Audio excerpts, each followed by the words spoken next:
শ্রদ্ধা সম্মানের জন্য ধর্মের প্রয়োজন হয় না, প্রয়োজন হয় মন মানসিকতার।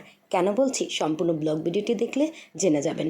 আসসালামু আলাইকুম, আমি সাদিয়া ইসলাম মারিয়া। আজ আমাদের বিদ্যালয় কসমোপলিটান ল্যাবরেটরি স্কুল অ্যান্ড কলেজের পক্ষে একটি অনুষ্ঠান ছিল। সেই অনুষ্ঠানটি হচ্ছে কারবালাকে কেন্দ্র করে। মহরম মাস চলছে, তাই কারবালাকে কেন্দ্র করে আমাদের ছাত্রছাত্রীদের শেখানোর জন্য এই প্রোগ্রামটি ছিল, যেটি আমাদের মুসলিমের জন্য খুবই হৃদয় বিতাড়িত, যেটা 680 খ্রিস্টাব্দে হয়েছিল।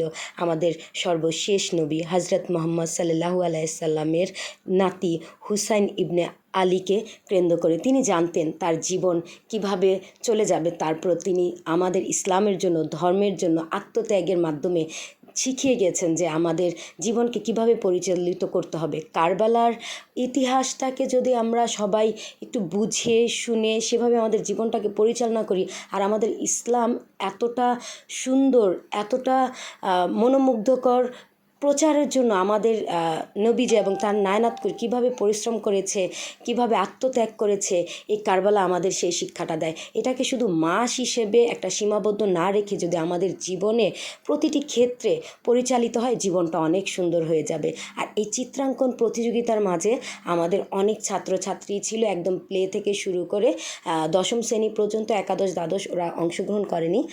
তো এইখানে ছিল, আর এইখানে এই যে প্রত্যাশা ও আমাদের সনাতন ধর্মের ছাত্রী নবম শ্রেণীর, এই যে কিছুক্ষণ আগেই বলেছিলাম না, যদি অন্য কাউকে সম্মান দিতে যান সম্মান কমে না, সম্মান বৃদ্ধি পায়।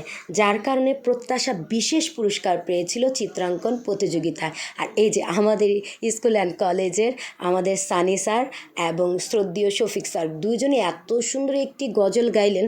তাদের সুরেলা কণ্ঠের সাথে আমি বেসুরেলা কণ্ঠে একটু চেষ্টা করেছিলাম গাওয়ার জন্য, কারণ এই গজলটা আমারও এতটা ফেভারিট, মানে বলার মতো না।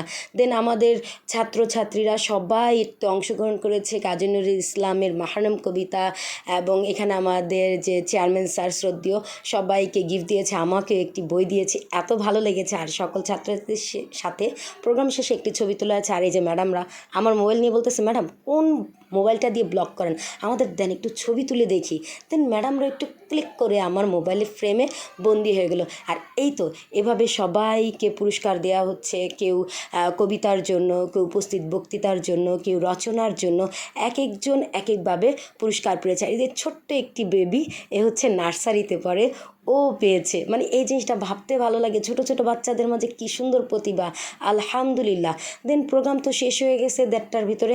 শেষ হওয়ার পর এরপরে দেখি এত বৃষ্টি, আর বর্তমানে পুরো বাংলাদেশেই বৃষ্টি হচ্ছে, আমরা সবাই কম বেশি জানি। সেই অনুযায়ী আমাদের ঢাকায় আলহামদুলিল্লাহ অনেকটাই কম।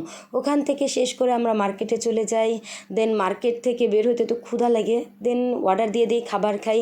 এই তো খাবার খেতে খেতে মানে ম্যাডাম আর আমি গল্প করি, তারপর বাড়ি চলে আসি। এভাবেই আজকার দিনটা কেটে গেল। হ্যাঁ, তোমাদের দিনটা কেমন কাটলো অবশ্যই কিন্তু কমেন্টে জানাতে ভুলবে না। আল্লাহ হাফিজ বন্ধুরা।